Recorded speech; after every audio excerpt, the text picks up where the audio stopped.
Here's the condensed version, keeping the same cinematic feel, suspense, emotional arc, and YouTube retention style at approximately 1,000 words. Writing. You owe me one date. Maya said it so casually that I laughed. Then she looked directly into my eyes and added, Friday. 7 o'clock. Don't make me regret asking. 3 days later, at exactly 7, someone knocked on my apartment door. It was Maya. She stood there holding an umbrella in one hand and a small paper bag in the other. Her hair was damp from the rain, and for the first time since I had known her, she looked nervous. You actually came, I said. She smiled. I told you I would. That was when I realized something. Maya hadn't been joking. At work, everyone thought we were secretly dating. We sat across from each other in the same small office, argued over spreadsheets, stole each other's coffee, and somehow always ended up leaving the building together. But we weren't dating. I was quiet and predictable. Maya was the opposite. She could walk into a room full of strangers and somehow leave knowing everyone's life story. That Thursday evening, we were working late on an important presentation. Maya had accidentally entered several wrong figures into the budget, and instead of embarrassing her, I stayed late and fixed everything. When she discovered what I had done, she stared at me. You saved me. I corrected some numbers. That is the least romantic description of rescuing someone I've ever heard. I laughed. She pointed at me. You owe me nothing. But I owe you one. You really don't. Yes, I do. Then she smiled. One date. I assumed she was joking. Apparently, she wasn't. Before we begin, if you enjoy emotional and inspiring stories like this, make sure to support the channel by liking this video, subscribing, and sharing your thoughts in the comments. Your support helps us bring more powerful stories of kindness, hope, and humanity. At the restaurant, everything started normally. We talked about work, childhood memories, embarrassing songs, and terrible bosses. But eventually, Maya became quiet. Can I ask you something? She said. Sure. Why do you always leave exactly at 5? I looked down at my glass. My mother lives alone. Maya waited. My father died 2 years ago. Since then, I tried to get home early enough to have dinner with her. Her expression softened. You never told anyone. There wasn't much to tell. There was everything to tell. She reached into the paper bag and pulled out a small wrapped box.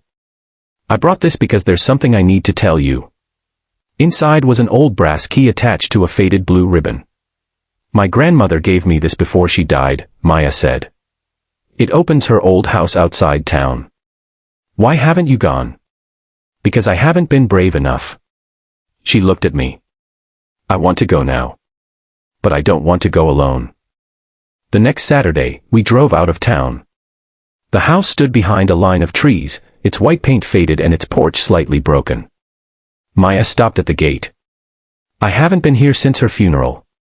We can leave. She shook her head. No. I think I'm ready.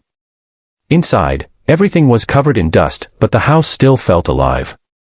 Family photographs covered the walls. An old sewing machine sat beside the window. Then Maya found a wooden box with her name written across it. Inside were letters.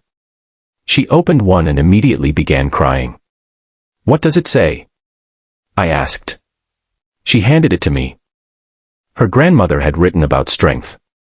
She said Maya had spent her whole life believing strength meant handling everything alone. But real strength, she wrote, was knowing when to accept help. Maya wiped her tears. I avoided this place because I thought coming here would break me. Maybe breaking down isn't the same as failing. She looked at me. You really believe that? I think I'm learning to. Then we discovered something neither of us expected. Under the letters was an old photograph. Maya's grandmother stood beside a younger man. My father. I stared at the picture. That's my dad. Maya looked at me in disbelief. She searched through the remaining letters until she found one addressed to my father. Years earlier, before either of us had been born, my father had helped her grandmother during one of the hardest periods of her life. He repaired her roof. He brought groceries. And when she tried to repay him, he refused.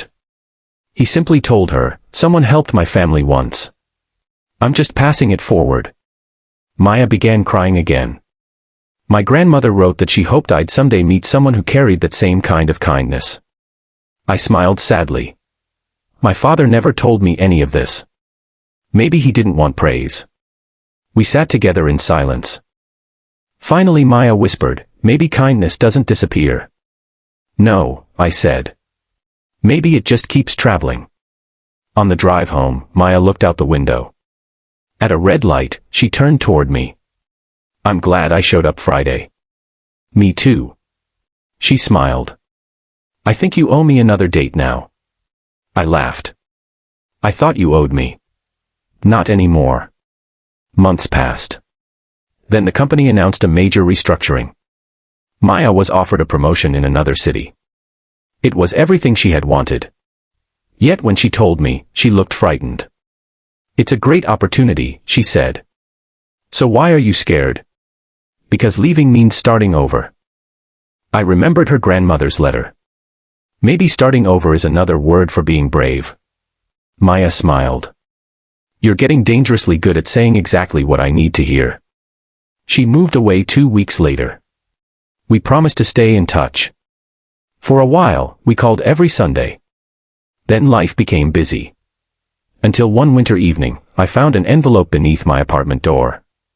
Inside was a photograph of her grandmother's old house.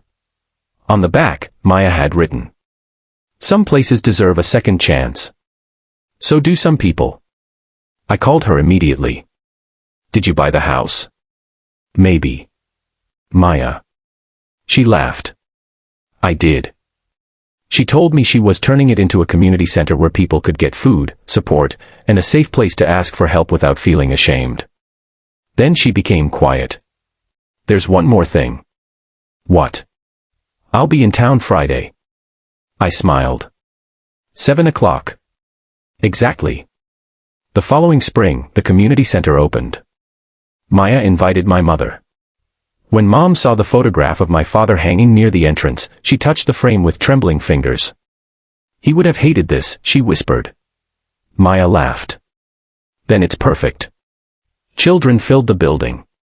Volunteers carried boxes. Neighbors brought food. Nobody there knew how the story had begun. They only knew that someone had created a place where people could feel less alone. Watching Maya that day, I finally understood. That first date hadn't really been about romance. It had been about two people who were both afraid of needing someone else. And somehow, by showing up, we had both learned that accepting kindness wasn't weakness. It was how kindness continued. A year later, Maya stood outside my apartment holding 2 coffees. "You owe me one date," she said. I opened the door. "I thought I already paid that debt." She smiled. "This one isn't a debt." She stepped inside. "This one is because I want to spend time with you." I smiled. Sometimes, the people who enter our lives unexpectedly become the people who change them forever. And sometimes, the smallest act of kindness travels farther than we could ever imagine. If this story touched your heart, tell me in the comments, have you ever met someone who unexpectedly changed your life? Share your experience, because your story might give hope to someone who needs it today.